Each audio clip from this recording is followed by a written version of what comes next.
ਸਤਿ ਸ਼੍ਰੀ ਅਕਾਲ। ਤੁਸੀਂ ਜੁੜੇ ਹੋਏ ਹੋ ਪੰਜਾਬੀ ਰੇਡੀਓ USA ਦੇ ਨਾਲ ਤੇ ਪ੍ਰੋਗਰਾਮ ਸਪੈਸ਼ਲ ਰਿਪੋਰਟ ਦੇ ਵਿੱਚ ਤੁਹਾਡਾ ਸਾਰਿਆਂ ਦਾ ਸਵਾਗਤ ਹੈ। ਅੱਜ ਦੇ ਇਸ ਰਿਪੋਰਟ ਦੇ ਵਿੱਚ ਗੱਲਬਾਤ ਕਰਾਂਗੇ ਤਾਮਿਲਨਾਡੂ ਦੇ ਉਸ ਪਿੰਡ ਦੇ ਬਾਰੇ ਜਿਸ ਪਿੰਡ ਦੇ ਲੋਕ ਅਦਾਨੀ ਦੇ ਵਿਰੁੱਧ, ਜਿਹੜਾ ਕਿ ਏਸ਼ੀਆ ਦਾ ਨਹੀਂ, ਭਾਰਤ ਦਾ ਨਹੀਂ, ਦੁਨੀਆ ਦਾ ਮੰਨਿਆ ਇੱਕ ਧਨਾੜ ਵਿਅਕਤੀ ਹੈ, ਅਮੀਰ ਵਿਅਕਤੀ ਹੈ ਤੇ ਲਗਾਤਾਰ ਸੁਰਖੀਆਂ ਦੇ ਵਿੱਚ ਰਹਿੰਦਾ।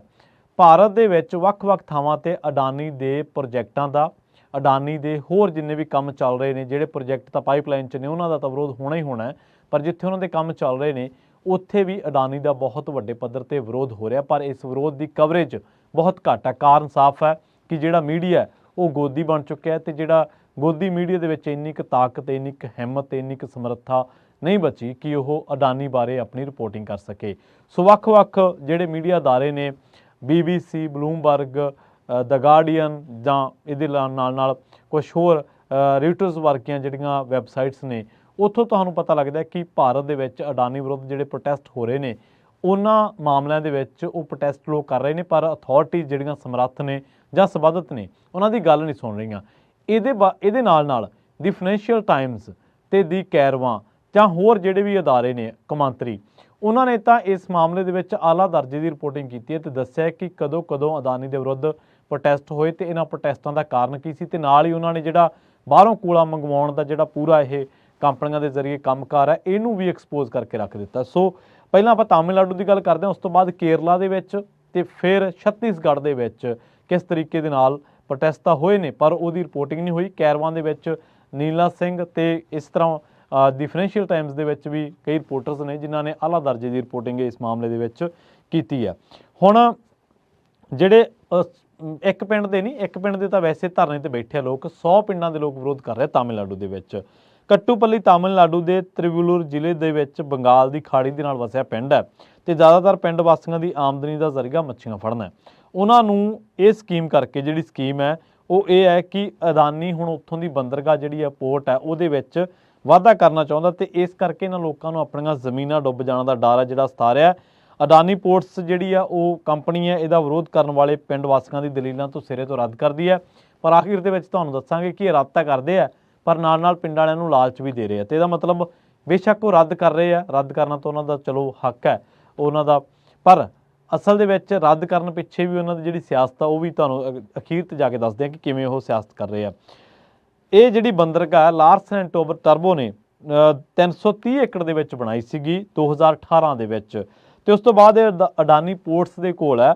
ਤੇ ਹੁਣ ਜਿਹੜੀ ਹੈ ਇਸ ਕੰਪਨੀ ਨੇ, ਅਡਾਨੀ ਪੋਰਟਸ ਜਿਹੜੀ ਹੈ, ਇਹਨੇ ਨਾਲ ਲੱਗਦੀ ਜ਼ਮੀਨ ਵੀ ਲੈ ਲਈ ਹੈ ਇਸ ਬੰਦਰਗਾਹ ਦੇ ਨਾਲ, ਤੇ ਕੰਪਨੀ ਨੇ ਹੁਣ ਇਸ ਨੂੰ 18 ਗੁਣਾ ਯਾਨੀ ਕਿ 6110 ਏਕੜ ਤੱਕ ਵਧਾਉਣ ਦੀ ਜਿਹੜੀ ਤਜਵੀਜ਼ ਰੱਖੀ ਹੈ। ਕੰਪਨੀ ਦਾ ਕਹਿਣਾ ਇਹ ਹੈ ਕਿ ਜਿਹੜੀ ਇੱਥੇ ਮਾਲ ਢੋਣ ਦੀ ਸਮਰੱਥਾ ਉਹ ਬਹੁਤ ਵਧੂਗੀ।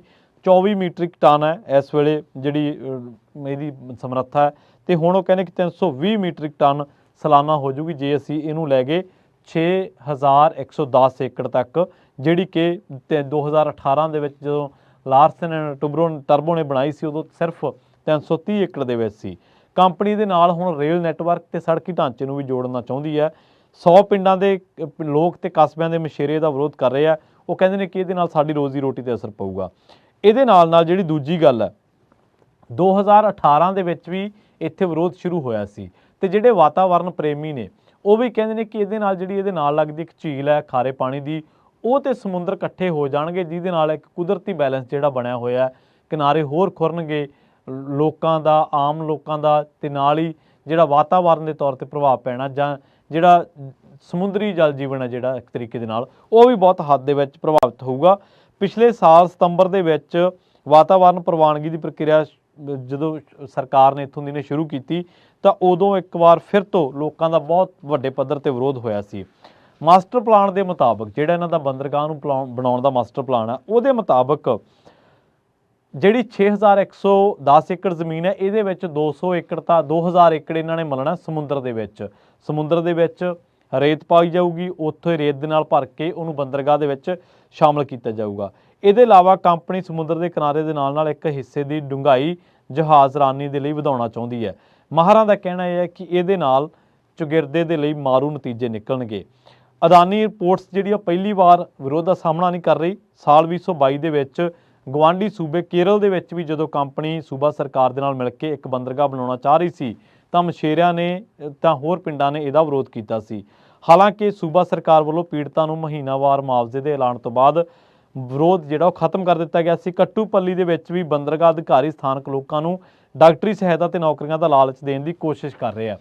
ਹੁਣ ਜਦੋਂ ਤੁਹਾਡਾ ਕੋਈ ਪ੍ਰੋਜੈਕਟ ਠੀਕ ਹੈ, ਜੇਕਰ ਉਹ ਕਾਨੂੰਨ ਦੇ ਮੁਤਾਬਕ ਹੈ, ਜੇਕਰ ਉਹ ਸਾਰੀਆਂ ਜਿੰਨੀਆਂ ਵੀ ਮਾਪਦੰਡ ਨੇ ਉਹਨਾਂ ਤੇ ਖਰੇ ਉਤਰਦਾ, ਤਾਂ ਤੁਹਾਨੂੰ ਲੋਕਾਂ ਨੂੰ ਲਾਲਚ ਦੇਣ ਦੀ ਕੀ ਲੋੜ ਹੈ। ਆਪਾਂ ਦੇਖਦੇ ਹਾਂ ਨਾ ਕਿ ਜਿਹੜੇ ਪ੍ਰੋਜੈਕਟ ਲੱਗਦੇ ਆ ਉਹਨਾਂ ਦੇ ਵਿੱਚ ਜੇਕਰ ਲੋਕ ਸਹਿਮਤ ਨੇ, ਜ਼ਮੀਨ ਐਕਵਾਇਰ ਹੋ ਜਾਂਦੀਆਂ ਨੇ, ਤਾਂ ਉੱਥੇ ਪ੍ਰਚਾਰਿਆ ਜ਼ਰੂਰ ਜਾਂਦਾ ਸਿਆਸਤਦਾਨਾਂ ਵੱਲੋਂ ਕਿ ਇੱਥੇ ਰੁਜ਼ਗਾਰ ਮਿਲੂਗਾ, ਇੱਥੇ ਆਹ ਮਿਲੂਗਾ।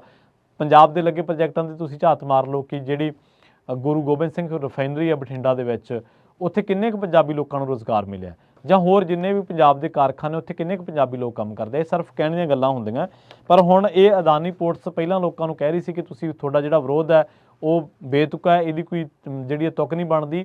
ਪਰ ਹੁਣ ਜਦੋਂ ਲੋਕਾਂ ਨੇ ਦੱਸਿਆ ਕਿ ਤੁਸੀਂ ਸਮੁੰਦਰ ਦੀ ਖੁਦਾਈ ਕਰਨੀ ਹੈ, ਤੁਸੀਂ ਸਮੁੰਦਰ ਡੂੰਘਾ ਕਰੋਗੇ, 2000 ਏਕੜ ਤੁਸੀਂ ਸਮੁੰਦਰ ਦੇ ਵਿੱਚ ਭਰੋਗੇ। 2000 ਏਕੜ ਦਾ ਮਤਲਬ ਕਿ ਇੱਕ ਪਿੰਡ ਦੇ ਕਿਸੇ ਰਕਬੇ ਨਾਲੋਂ ਵੀ ਜ਼ਿਆਦਾ ਦਾ ਰਕਬਾ। ਤੇ ਇਹਦੇ ਨਾਲ ਤੁਸੀਂ ਜਦੋਂ ਇਹ ਕੰਮ ਕਰੋਗੇ ਤੇ ਜਿਹੜੀ ਨਾਲ ਲੱਗਦੀ ਝੀਲ ਹੈ ਖਾਰੇ ਪਾਣੀ ਵਾਲੀ, ਉਹ ਤੇ ਸਮੁੰਦਰ ਇਕੱਠੇ ਹੋ ਜਾਣਗੇ ਤੇ ਜਿਹੜਾ ਕੁਦਰਤੀ ਤੌਰ ਤੇ ਤਵਾਜ਼ਨ ਹੈ ਉਹ ਵਿਗੜ ਜੂਗਾ। ਤਾਂ ਹੁਣ ਇਹ ਕਹਿੰਦੇ ਨੇ ਇਹਦੇ ਜਿਹੜੇ ਅਧਿਕਾਰੀ ਨੇ ਕਿ ਅਸੀਂ ਤੁਹਾਨੂੰ ਮੈਡੀਕਲ ਸਹੂਲਤ ਦੇਵਾਂਗੇ ਤੇ ਨਾਲ ਅਸੀਂ ਤੁਹਾਨੂੰ ਨੌਕਰੀਆਂ ਦੇਵਾਂਗੇ। ਕੋਈ ਵੀ ਧਨਾੜ ਬੰਦਾ ਜਦੋਂ ਕਿਸੇ ਨੂੰ ਮੈਡੀਕਲ ਸਹੂਲਤ ਦਿੰਦਾ ਜਾਂ ਨੌਕਰੀਆਂ ਦੇਣ ਦੀ ਗੱਲ ਕਰਦਾ ਤੇ ਇਹਦੇ ਪਿੱਛੋਂ ਦੀ ਮਨਸ਼ਾ ਕੀ ਹੁੰਦੀ ਹੈ, ਸਾਫ਼ ਜੱਗ ਜ਼ਾਹਰ ਹੈ। ਪਰ ਤੁਸੀਂ ਦੇਖੋ ਕਿ ਇਹਨਾਂ ਲੋਕਾਂ ਦੀਆਂ ਮੰਗਾਂ ਤੇ ਸਰਕਾਰ ਗੌਰ ਕਰ ਰਹੀ ਹੈ। ਇੱਥੋਂ ਤੱਕ ਕਿ ਇਹ ਤਾਂ ਉਹ ਆਪਦੇ ਇੱਕ ਮੁੱਖ ਮੰਤਰੀ ਤੇ ਹੀ ਜਿਹੜੇ ਦੋਸ਼ ਲਾ ਰਹੇ ਤਾਮਿਲਨਾਡੂ ਵਾਲੇ, ਤਾਂ ਇਹ ਕਹਿੰਦੇ ਕਿ ਪਹਿਲਾਂ ਉਹਨਾਂ ਨੇ ਕਿਹਾ ਸੀਗਾ ਕਿ ਅਸੀਂ ਇਹਦੀ ਜਾਂਚ ਕਰਾਵਾਂਗੇ, ਪਰ ਹੁਣ ਉਹ ਕਹਿੰਦੇ ਕਿ 1.5 ਸਾਲ ਹੋ ਗਿਆ ਜਾਂ 2 ਸਾਲ ਹੋ ਗਏ ਇਸ ਮੁੱਦੇ ਤੇ ਕੋਈ ਗੱਲ ਜਿਹੜੀ ਉਹ ਨਹੀਂ ਕੀਤੀ ਜਾ ਰਹੀ।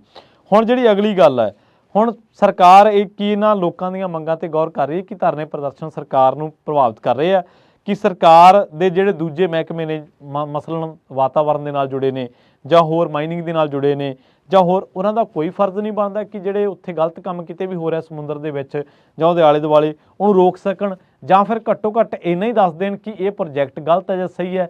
ਜੇ ਇੰਨਾ ਨਹੀਂ ਦੱਸ ਸਕਦੇ ਤਾਂ ਘੱਟੋ ਘੱਟ ਇਹੀ ਦੱਸ ਦੇਣ ਕਿ ਲੋਕਾਂ ਦੇ ਜਿਹੜੇ ਪ੍ਰੋਟੈਸਟ ਹੈ ਉਹ ਜਾਇਜ਼ ਹੈ ਜਾਂ ਨਜਾਇਜ਼ ਹੈ। ਹੁਣ ਇਹ ਤਾਂ ਤਾਮਿਲਨਾਡੂ ਤੇ ਕੇਰਲ ਦੀ ਗੱਲ ਹੈ।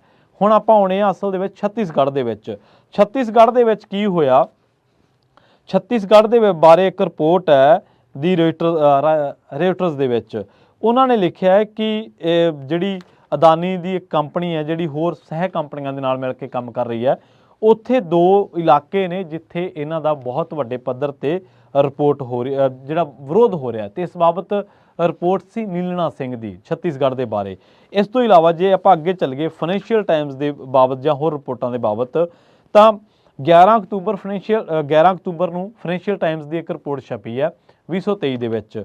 ਉਹਦੇ ਵਿੱਚ ਇਹ ਦਾਅਵਾ ਕੀਤਾ ਗਿਆ ਕਿ ਅਡਾਨੀ ਦੀਆਂ ਕੰਪਨੀਆਂ ਦੇ ਨਾਲ ਮਿਲ ਕੇ ਕੰਮ ਕਰਨ ਵਾਲੀਆਂ ਕੰਪਨੀਆਂ ਨੇ ਜਿਹੜਾ ਕੋਲਾ ਵਿਦੇਸ਼ਾਂ ਤੋਂ ਸਸਤੇ ਭਾਅ ਖਰੀਦਿਆ ਸੀ ਉਹਨੂੰ ਇੰਡੀਆ ਦੇ ਵਿੱਚ ਦੁੱਗਣੇ ਭਾਅ ਵੇਚਿਆ ਤੇ ਇਸ ਤਰ੍ਹਾਂ ਹਜ਼ਾਰਾਂ ਕਰੋੜਾਂ ਦਾ ਮੁਨਾਫਾ ਕਮਾਇਆ ਗਿਆ।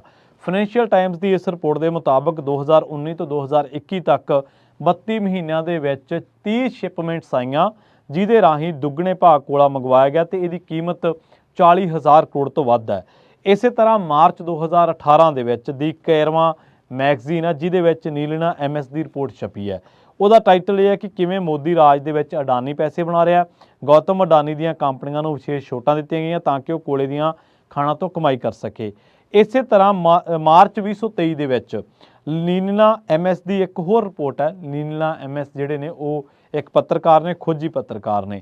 ਇਸ ਰਿਪੋਰਟ ਦੇ ਵਿੱਚ ਇਹ ਕੈਰਵਾਂ ਦੇ ਵਿੱਚ ਹੀ ਇਹ ਛਪੀ ਹੈ। ਇਹਦੇ ਬਾਰੇ ਛੱਤੀਸਗੜ੍ਹ ਦੇ ਵਿੱਚ ਅਡਾਨੀ ਗਰੁੱਪ ਦੀਆਂ ਕੰਪਨੀਆਂ ਦੇ ਵਿਰੁੱਧ ਕੀਤੇ ਗਏ ਰੋਸ ਮੁਜ਼ਾਹਰਿਆਂ ਬਾਰੇ ਦੱਸਿਆ ਗਿਆ ਤੇ ਇਹ ਵੀ ਦੱਸਿਆ ਗਿਆ ਸੀਗਾ ਕਿ ਇਹ ਰੋਸ ਮੁਜ਼ਾਹਰੇ ਕਿਉਂ ਕੀਤੇ ਜਾ ਰਹੇ ਨੇ। ਇੱਕ ਹੋਰ ਖਬਰ ਦੇ ਮੁਤਾਬਕ 2016 ਦੇ ਵਿੱਚ DRI ਮਤਲਬ ਡਾਇਰੈਕਟੋਰੇਟ ਆਫ ਰੈਵਨਿਊ ਸਰਵਿਸ ਨੇ ਅਡਾਨੀ ਗਰੁੱਪ ਦੀਆਂ 4 ਕੰਪਨੀਆਂ ਨੂੰ ਨੋਟਿਸ ਭੇਜਿਆ ਕਿ ਜਿਹੜਾ ਕੋਲਾ ਇੰਡੋਨੇਸ਼ੀਆ ਤੋਂ ਆ ਰਿਹਾ ਉਸ ਦਾ ਭਾਅ ਬਣਾਉਟੀ ਤਰੀਕੇ ਦੇ ਨਾਲ ਵਧਾਇਆ ਗਿਆ ਤੇ ਉਹ ਪੈਸਾ ਬਾਹਰ ਖਪਾਇਆ ਗਿਆ। DRI ਨੇ ਆਪਦੇ ਨੋਟਿਸ ਦੇ ਵਿੱਚ ਦੱਸਿਆ ਕਿ ਕੋਲਾ ਚੱਲਿਆ ਤਾਂ ਸੀ ਇੰਡੀਆ ਦੇ ਲਈ, ਪਰ ਰਸਤੇ ਦੇ ਵਿੱਚ ਹੋਰ ਕੰਪਨੀ ਦੇ ਧੱਕੇ ਚੜਿਆ ਤੇ ਭਾਰਤ ਦੇ ਵਿੱਚ ਮਹਿੰਗਾ ਵਿਕਿਆ। ਇਸੇ ਤਰ੍ਹਾਂ ਜੇ ਆਪਾਂ ਹੋਰ ਅੱਗੇ ਚੱਲ ਗਏ ਤਾਂ ਲੰਘੇ ਦਿਨੀ ਮੁੰਬਈ ਦੇ ਵਿੱਚ ਅਡਾਨੀ ਦੇ ਵਿਰੁੱਧ ਜਿਹੜੇ ਨੇ ਉਹ ਪ੍ਰੋਟੈਸਟ ਹੋਏ ਨੇ। ਅਡਾਨੀ ਦੇ ਵਿਰੁੱਧ ਰਿਊਟਰਸ ਦੇ ਵਿੱਚ ਇਹ ਖਬਰ ਛਪੀ ਹੈ ਫਰਵਰੀ 2023 ਦੇ ਵਿੱਚ ਕਿ ਮੁੰਬਈ ਦੇ ਵਿੱਚ ਅਡਾਨੀ ਦੇ ਪ੍ਰੋਜੈਕਟਾਂ ਦੇ ਵਿਰੋਧ ਦੇ ਵਿੱਚ ਰੋਸ ਮੁਜ਼ਾਹਰੇ ਕੀਤੇ ਗਏ। ਆਊਟਲੁੱਕ ਦੇ ਵਿੱਚ 28 ਨਵੰਬਰ 2022 ਨੂੰ ਇੱਕ ਰਿਪੋਰਟ ਛਪੀ ਆਊਟਲੁੱਕ ਦੇ ਵਿੱਚ ਵੀ ਕੇਰਲਾ ਦੇ ਪ੍ਰੋਟੈਸਟਾਂ ਬਾਰੇ ਬੜੀ ਤਫਸੀਲ ਦੇ ਨਾਲ ਦੱਸਿਆ ਤੇ ਉਹਦੇ ਬਾਰੇ ਪੋਲਿਟਿਕਸ ਦੇ ਵਿੱਚ ਕੀ ਵਾਪਰਿਆ ਉਹ ਵੀ ਦੱਸਿਆ ਸੀਗਾ। ਹੁਣ ਇਹ ਤਾਂ ਰਹੇ ਆਮ ਲੋਕਾਂ ਦੇ ਪ੍ਰੋਟੈਸਟ ਜਿਹੜੇ ਵੱਖ-ਵੱਖ ਮੀਡੀਆ ਸੋਰਸਸ ਨੇ ਕਾਊਂਟ ਕੀਤੇ ਨੇ ਜਾਂ ਉਹਨਾਂ ਦੇ ਹਵਾਲੇ ਦੇ ਨਾਲ ਆਪਾਂ ਤੁਹਾਨੂੰ ਦੱਸ ਰਹੇ ਹਾਂ। ਹੁਣ ਇਹ ਤਾਂ ਆਮ ਲੋਕ ਸੀਗੇ, ਪਰ ਇੱਥੇ ਤਾਂ ਸਿਆਸਤਦਾਨ ਵੀ ਪ੍ਰਭਾਵਿਤ ਨੇ। ਸੰਜੇ ਸਿੰਘ ਨੇ ਕੀ ਦੋਸ਼ ਲਾਇਆ? ਉਹ ਕਹਿੰਦੇ ਕਿ ਇੱਥੇ ਤਾਂ ਭਾਰਤ ਦੇ ਸਿਆਸਤਦਾਨ ਵੀ ਅਡਾਨੀ ਵਿਕਟਮ ਨੇ। ਸੰਜੇ ਸਿੰਘ ਕਹਿ ਰਹੇ ਨੇ ਕਿ ਅਡਾਨੀ ਬਾਰੇ ਸਵਾਲ ਪੁੱਛੇ ਜਾਣ ਕਰਕੇ ਉਹਨਾਂ ਨੂੰ ਰਾਜ ਸਭਾ ਦੇ ਵਿੱਚੋਂ ਬਾਹਰ ਕੱਢਿਆ ਗਿਆ। ਰਾਹੁਲ ਗਾਂਧੀ ਦੋਸ਼ ਲਗਾ ਚੁੱਕੇ ਨੇ ਕਿ ਜਦੋਂ ਤੋਂ ਮੈਂ ਅਡਾਨੀ ਬਾਰੇ ਸਵਾਲ ਕੀਤੇ ਤਾਂ ਮੇਰੇ ਮੁਕੱਦਮੇ ਦੀ ਪੈਰਵਾਈ ਦੁੱਗਣੇ ਤੇਜ਼ੀ ਦੇ ਨਾਲ ਚੱਲੀ। ਮਹੁਆ ਮੋਇਤਰਾ ਤੇ ਕੀ ਦੋਸ਼ ਲੱਗੇ? ਮਹੁਆ ਮੋਇਤਰਾ ਤੇ ਇਹੀ ਦੋਸ਼ ਲੱਗੇ ਕਿ ਉਹਨਾਂ ਨੇ ਆਪਣਾ ਲੌਗਇਨ ਪਾਸਵਰਡ ਜਿਹੜਾ ਲੋਕ ਸਭਾ ਦਾ ਸੀਗਾ ਉਹ ਸ਼ੇਅਰ ਕੀਤਾ। ਹਾਲਾਂਕਿ ਉਹਨਾਂ ਨੂੰ ਇਸ ਕਾਰਨ ਕਰਕੇ ਲੋਕ ਸਭਾ ਦੇ ਵਿੱਚੋਂ ਉਹਨਾਂ ਦੀ ਜਿਹੜੀ ਬਰਖਾਸਤਗੀ ਹੋ ਚੁੱਕੀ ਹੈ, ਮੈਂਬਰਸ਼ਿਪ ਰੱਦ ਹੋ ਚੁੱਕੀ ਹੈ।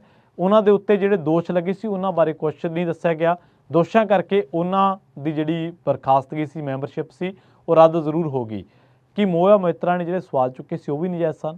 ਉਹਨਾਂ ਦਾ ਤਰੀਕਾ ਜ਼ਰੂਰ ਗਲਤ ਹੋ ਸਕਦਾ। ਉਹਨਾਂ ਨੇ ਆਪਣਾ ਲੌਗਇਨ ਪਾਸਵਰਡ ਕੀਤਾ ਜਿਹੜਾ ਸਾਂਝਾ ਕਿਸੇ ਦੇ ਨਾਲ, ਉਹ ਜ਼ਰੂਰ ਗਲਤ ਹੋ ਸਕਦਾ, ਪਰ ਜਿਹੜੇ ਉਹਨਾਂ ਨੇ ਸਵਾਲ ਚੁੱਕੇ ਕੀ ਉਹ ਵੀ ਗਲਤ ਸਨ? ਕਿ ਉਹਨਾਂ ਸਵਾਲਾਂ ਨੂੰ ਐਡਰੈਸ ਕਰਨਾ ਨਹੀਂ ਸੀ ਬਣਦਾ? ਕਿ ਉਹਨਾਂ ਸਵਾਲਾਂ 'ਤੇ ਜਵਾਬ ਦੇਣੇ ਨਹੀਂ ਸੀ ਬਣਦੇ? ਸੋ ਇਹ ਸਾਰਾ ਜਿਹੜਾ ਪ੍ਰਕਰਨ ਆ ਇਸ ਵੇਲੇ ਹੋ ਰਿਹਾ ਉੱਥੇ ਭਾਰਤ ਦੇ ਵਿੱਚ ਵੱਖ-ਵੱਖ ਹਿੱਸਿਆਂ ਦੇ ਵਿੱਚ, ਪਰ ਸਰਕਾਰ ਜਾਂ ਮੀਡੀਆ ਜਾਂ ਮੋਦੀ ਕੋਈ ਵੀ ਇਹਨਾਂ ਚੀਜ਼ਾਂ ਦੇ ਉੱਤੇ ਕਦੇ ਕੋਈ ਟਿੱਪਣੀ ਕਰਨ ਦੇ ਲਈ ਜਾਂ ਕੋਈ ਰਿਪੋਰਟ ਲਿਆਉਣ ਦੇ ਲਈ ਕਦੇ ਵੀ ਉਹਨਾਂ ਨੇ ਕੋਈ ਤਹੱਈਆ ਨਹੀਂ ਕੀਤਾ, ਕਦੇ ਵੀ ਹੰਭਲਾ ਨਹੀਂ ਮਾਰਿਆ ਕਿ ਇਹਨਾਂ ਚੀਜ਼ਾਂ ਬਾਰੇ ਲੋਕਾਂ ਨੂੰ ਦੱਸਿਆ ਜਾਵੇ। ਹਾਂ, ਵਰਲਡ ਲੈਵਲ ਦੇ ਜਿਹੜੇ ਅਦਾਰੇ ਨੇ, ਚਾਹੇ ਉਹ ਫਾਈਨੈਂਸ਼ੀਅਲ ਟਾਈਮਸ ਹੋਵੇ, ਚਾਹੇ ਉਹ ਆਊਟਲੁੱਕ ਹੋਵੇ, ਚਾਹੇ ਉਹ ਭਾਰਤ ਦੇ ਵਿੱਚ ਦੀ ਕੈਰਮਾ ਮੈਗਜ਼ੀਨ ਹੋਵੇ, ਚਾਹੇ ਉਹ ਵਰਲਡ ਦੀ ਮੰਨੀ ਪ੍ਰਮੰਨੀ ਨਿਊਜ਼ ਏਜੰਸੀ ਰੋਇਟਰਸ ਹੋਵੇ, ਚਾਹੇ ਉਹ AFP ਹੋਵੇ, ਚਾਹੇ ਉਹ ਕਿਸੇ ਵੀ ਦੁਨੀਆ ਦੀ ਮੰਨੀ ਪ੍ਰਮੰਨੀ ਕੋਈ ਵੀ ਜਿਹੜੀ ਮੀਡੀਆ ਏਜੰਸੀ ਹੋਵੇ, ਉਹਨਾਂ ਦੇ ਵਿੱਚ ਉਹ ਬੜੀਆਂ ਵੱਡੀਆਂ ਰਿਪੋਰਟਾਂ ਜਿਹੜੀਆਂ ਉਹ ਲੱਗੀਆਂ ਨੇ। ਅਤੇ ਇਹਦੇ ਨਾਲ ਉਹ ਅਦਾਰੇ ਇਹ ਵੀ ਰਿਪੋਰਟ ਕਰਦੇ ਨੇ ਕਿ ਆਹ ਜਿਹੜਾ ਪ੍ਰੋਜੈਕਟ ਹੈ, ਕੋਈ ਵੀ ਕਿਸੇ ਵੀ ਇੱਕ ਪ੍ਰੋਜੈਕਟ ਨੂੰ, ਪਾਰਟੀਕੂਲਰ ਪ੍ਰੋਜੈਕਟ ਨੂੰ ਲੈ ਕੇ ਉਹ ਦੱਸਦੇ ਨੇ ਬੜੀ ਤਫਸੀਲ ਦੇ ਨਾਲ ਕਿ ਆਹ ਪ੍ਰੋਜੈਕਟ ਹੈ, ਇਹਦੇ ਵਿੱਚ ਇੰਨਾ ਪੈਸਾ ਲੱਗਣਾ, ਇੰਨੀ ਇਹ ਤੋਂ ਆਊਟਪੁੱਟ ਹੈ ਅਤੇ ਆਹ ਇਹਦੇ ਮਾਰੂ ਪ੍ਰਭਾਵ ਨੇ। ਅਤੇ ਇਹ ਜਿਹੜਾ ਅਡਾਨੀ ਦੇ ਵਿਰੁੱਧ ਪ੍ਰੋਟੈਸਟ ਹੈ, ਇਹ ਇਕੱਲੇ ਭਾਰਤ 'ਚ ਨਹੀਂ, ਆਸਟ੍ਰੇਲੀਆ ਦੇ ਵਿੱਚ ਵੀ ਅਡਾਨੀ ਦੇ ਵਿਰੁੱਧ ਪ੍ਰੋਟੈਸਟ ਜਿਹੜੇ ਆ ਹੋ ਚੁੱਕੇ ਨੇ। ਪਰ ਬਾਵਜੂਦ ਇਸ ਦੇ ਅਡਾਨੀ ਦੇ ਵਿਰੁੱਧ ਕੋਈ ਵੀ ਭਾਰਤ ਸਰਕਾਰ ਦਾ ਮਹਿਕਮਾ ਜਾਂ ਹੋਰ ਜਿਵੇਂ DRI ਦਾ ਮੈਂ ਜ਼ਿਕਰ ਕਰਕੇ ਹਟਿਆ, ਉਹਨਾਂ ਦੇ ਵਿਰੁੱਧ ਇੰਨੀ ਜ਼ਰੂਰਤ ਨਹੀਂ ਹੈ ਕਿ ਉਹ ਨੋਟਿਸ ਕੱਢ ਕੇ ਤੇ ਉਸ ਤੋਂ ਬਾਅਦ ਦੀ ਅਗਲੀ ਕਾਰਵਾਈ ਵੀ ਜਿਹੜੀ ਆ ਉਹ ਪਾ ਸਕਣ। ਬਹੁਤ ਬਹੁਤ ਧੰਨਵਾਦ। ਜਲਦ ਮਿਲਾਂਗੇ ਇੱਕ